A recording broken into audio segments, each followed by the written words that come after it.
अस्सलाम वालेकुम, कैसे हैं आप लोग सब? इंशाल्लाह सब खैरियत से होंगे। अच्छा देखें, आज मैंने बनाया है बहुत ही अच्छा, बहुत ही मज़े का समर रिफ्रेशिंग ड्रिंक है ये, जो बहुत अच्छा है। इमली का और आलू बुखारा मिला के बनाया है मैंने। ये देखें, ठंडा और हाजमे को सही करने वाला ये शरबत है। तो चलिए देखें हम किस तरह बनाते हैं इसे। आलू बुखारा का शरबत बनाने के लिए मैंने इमली लिया है, कि थोड़ी सी इमली है, 2 टेबल स्पून इमली है और सीडलेस है ये, इसमें सीड नहीं है। आपके पास जो भी इमली मौजूद हो आप ले सकते हैं। 2 टेबल स्पून लीजिएगा, ज़्यादा मत लीजिएगा वरना खट्टा बहुत हो जाएगा। और ये आलू बुखारे हैं, ये देखिए सूखे हुए आलू बुखारे हैं ये देखिए इस तरह के हैं। आपके पास जो भी आलू बुखारे हैं वो आप ले सकते हैं। ये मैं ले रही हूँ आधा किलो के करीब है, इसका मैं बनाऊंगी। अच्छा, एक पैन में पूरे आलू बुखारे डाल दूंगी मैं, ये देखिए, और ये इमली डाल दूंगी और इसमें मैं डाल दूंगी ये 2 मग पानी डाल दूंगी। ये बड़ा मग है, ये देखें इतना बड़ा मग है, इससे मैं 2 मग पानी डालूंगी। अब इसे हम चूल्हे पे रखते हैं। ये देखिए मैंने इसे चूल्हे पर रख दिया और इसे मीडियम फ्लेम पर हम चढ़ाएंगे। पानी जब उबलने लगेगा, खौलने लगेगा, तो हम इसे चलाएंगे। उस वक्त तक ये थोड़े नरम भी हो जाएंगे। देखिए पानी भी खौल रहा है, इमली और आलू बुखारे का ये दोनों पक रहे हैं। ये देखिए नरम भी हो गए, ये काफ़ी हद तक नरम हो गए। अच्छा, हम इमली इसलिए डाल रहे हैं ज़रा इसमें टेस्ट अच्छा आ जाएगा। ये देखें अच्छा खासे नरम हो गए ये। इसमें क्योंकि बीज नहीं है तो इसलिए इसमें कोई इतना मसला नहीं है कि बीज निकालने का। सीडलेस है ये, दोनों चीज़ें सीडलेस हैं।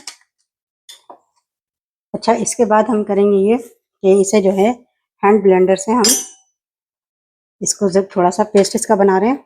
आप दाल घोटनी जैसे दाल घोटते हैं उससे भी कर सकते हैं और सीड निकाल के करिएगा। देखें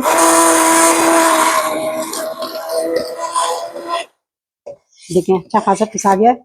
देखें अच्छा खासा गाढ़ा सा पेस्ट हो गया है। देखें गाढ़ा सा पेस्ट हो गया। हमने फ्लेम जो है लो करी हुई है, अभी मीडियम टू लो तक करी हुई है फ्लेम। ये देखिए गाढ़ा सा हो गया ये। अब इसमें हम करेंगे कि आधा कप और पानी मिला देंगे।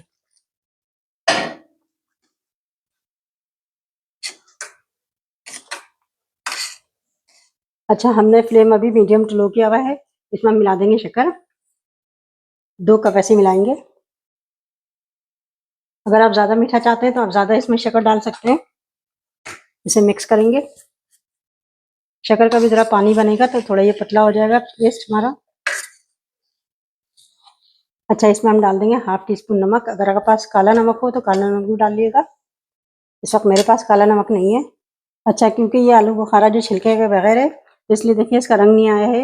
हम रंग लाने के लिए रेड फूड कलर डाल रहे हैं इसमें। हम डाल रहे हैं रेड फूड कलर। हम तकरीबन ये होगा आधा टी स्पून कलर है ये। इसका कलर ज़रा अच्छा सा आ जाएगा। रेड कलर डाल रहे हैं इसमें। ये देखिए इसका ज़रा लाल लाल से कलर आ गया। छिलके वाला अगर होता है आलू बुखारा तो इसके छिलके का कलर उतरता है और रेड हो जाता है ये। अच्छा, हाफ टेबल स्पून इसमें चाट मसाला भी डाल देंगे, बहुत अच्छा इसका टेस्ट आ जाएगा। काला नमक डालेंगे आप तो और ज़्यादा मज़ा आ जाएगा इसमें। देखिए सब चीज़ों को अच्छे से मिक्स करेंगे और इसे हम 5 मिनट और पकाएंगे। देखिए इसका कलर आप देख रहे हैं, ये देखिए। अच्छा, फ्लेम हमने मीडियम टू लो किया हुआ है, हल्के आंच पे पकता रहेगा। तकरीबन 5 से 6 मिनट इसे पकाएंगे हम। अच्छा देखिए पतला हो गया पेस्ट। अब इसे हम छान लेंगे। ये देखिए हमने बॉल लिया है स्टील का और हमने छन्नी लगा ली है इसमें। अब इसमें हम थोड़ा थोड़ा करके छान लेंगे इसे, ताकि जो भी एक्स्ट्रा इसमें चीज़ें हों वो ऊपर रह जाए और हमारा लिक्विड पानी जो है इसका वो नीचे आ जाए। ये देखिए अभी गर्म बहुत है इसलिए मैं स्टील के इसमें कर रही हूँ।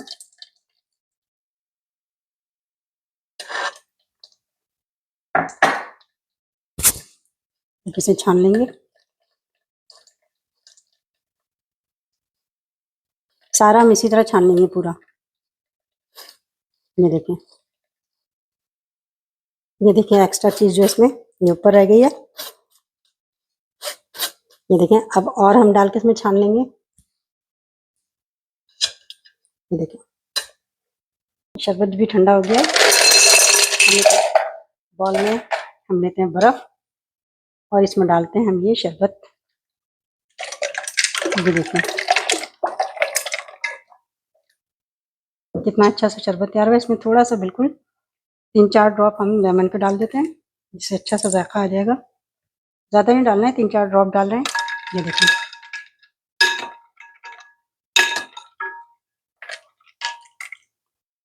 कितना अच्छा सा मज़े का शरबत तैयार हो चुका है। देखिए इसमें हमने 2 गिलास लिया, इससे पहले हम बर्फ डालेंगे।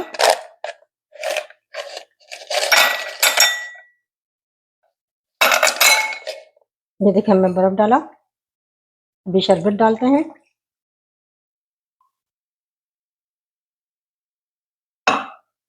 कितना अच्छा सा रंग भी आया है और खुशबू भी अच्छी आ रही है। अगर आप चाहें तो इसमें रोज़ वाटर भी डाल सकते हैं खुशबू के लिए। ये देखिए कितना अच्छा सा, कितना मज़े का ये आलू बुखारे का शरबत तैयार हो चुका है। आप इसे ज़रूर ट्राई कीजिएगा और मुझे अपने कमेंट में बताइएगा कि मेरी रेसिपी आपको कैसी लगी। अपना बहुत ख्याल रखिएगा। अल्लाह हाफिज़।